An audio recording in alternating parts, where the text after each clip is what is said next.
Assalamualaikum warahmatullahi wabarakatuh. Perkenalkan, nama saya Siti Herlinda Triana Febrianti, kelas Manajemen A, NIM C20101451. Di sini saya akan memaparkan materi tentang ibadah. Yang pertama yang akan saya paparkan adalah pengertian ibadah itu sendiri. Ibadah menurut bahasa diambil dari sebuah kata dari bahasa Arab, yakni ibadah. Dan menurut para ulama, di antara definisi terbaik dan terlengkap yang disampaikan oleh Syekhul Islam Ibnu Taimiyah. Beliau rahimahullah mengatakan, ibadah adalah suatu istilah yang mencakup segala sesuatu yang dicintai Allah dan diridhoinya. Maka ibadah yaitu sesuatu yang disukai Allah dan diridhoinya. Baik itu berupa perkataan atau perbuatan, baik itu terang-terangan maupun itu tersembunyi. Ibadah yang berarti luas, yakni penyembahan seorang hamba terhadap Tuhannya yang dilakukan dengan jalan tunduk dan merendahkan diri serendah-rendahnya, dilakukan dengan hati yang ikhlas, menurut tata cara yang ditentukan oleh agama. Yang kedua, macam-macam ibadah. Macam-macam ibadah itu sendiri dibagi menjadi 4 bagian. Yang pertama, ibadah qobiyah, yang kedua ibadah ma'aliyah, yang ketiga ibadah qauliyah, dan yang keempat ibadah amaliyah. Ibadah qobiyah yang pertama adalah ibadah yang dilakukan oleh aktivitas hati. Ibadah ini meliputi aspek i'tiqad atau keyakinan seperti iman kepada wujud Allah Subhanahu wa taala. Selain i'tiqad pun seperti cinta atau mahabbah kepada Allah Subhanahu wa taala atau dalam bentuk tafakkur, merenungkan dan memikirkan seperti merenungkan penciptaan Allah Subhanahu wa taala. Yang kedua, ibadah ma'aliyah.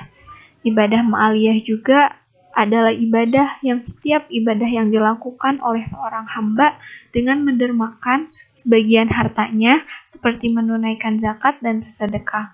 Karena yang perlu kita ketahui, mendermakan sebagian harta kita adalah ketentuan yang wajib. Karena itu adalah hak orang-orang yang tidak mampu. Yang ketiga, ibadah qauliyah.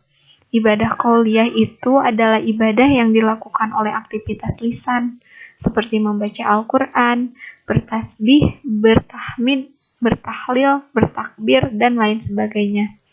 Karena yang mesti kita ketahui, sebaik-baiknya lisan, sebaik-baiknya ucapan adalah yang selalu berzikir dan mengingat Allah. Dan yang keempat, ibadah amaliyah.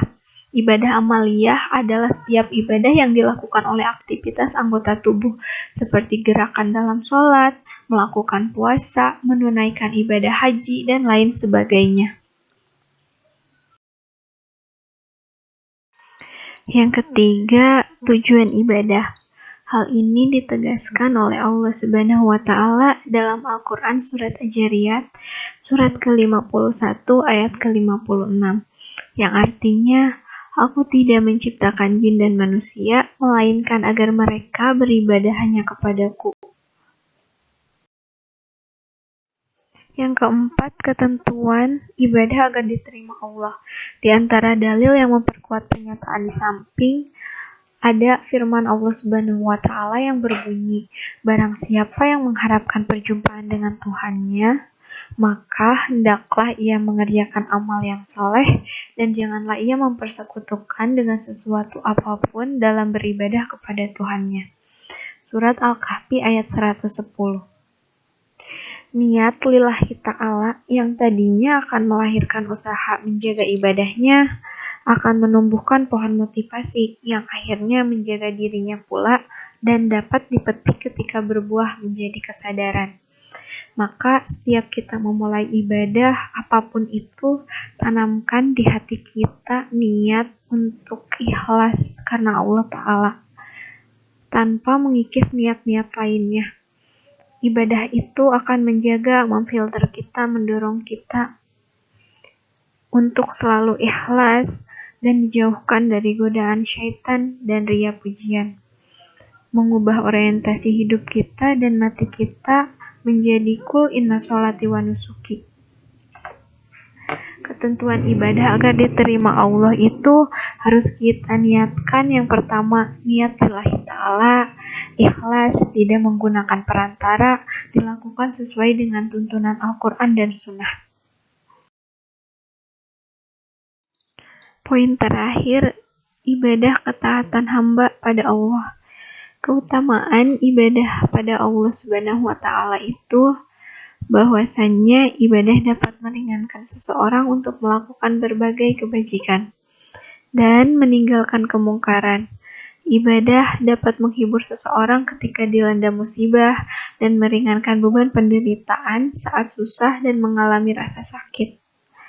Semua itu ia terima dengan lapang dada dan jiwa yang tenang, sebagaimana Allah Subhanahu wa Ta'ala berfirman dalam Al-Quran Surat An-Nisa ayat ke-59, yang artinya, wahai orang-orang yang beriman, taatilah Allah dan taatilah Rasul Muhammad SAW dan ulil amri atau pemegang kekuasaan di antara kamu. Kemudian, jika kamu berbeda pendapat tentang sesuatu, maka kembalikanlah kepada Allah Al-Quran dan Rasul Sunnahnya. Jika kamu beriman kepada Allah dan hari kemudian, yang demikian itu lebih utama bagimu dan lebih baik akibatnya.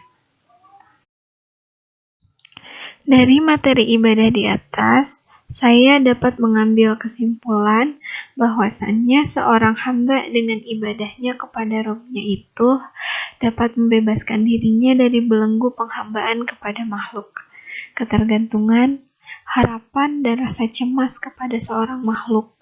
Maka dari itu, kita akan merasa percaya diri dan berjiwa besar ketika kita berharap dan hanya takut kepada Allah Subhanahu wa Ta'ala saja.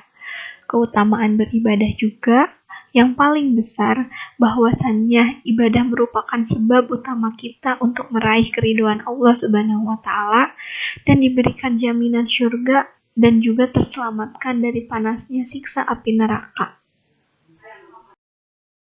Mungkin itu saja yang dapat saya sampaikan, kurang dan lebihnya mohon maaf, karena saya juga masih dalam tahap pembelajaran. Terima kasih. Wassalamualaikum warahmatullahi wabarakatuh.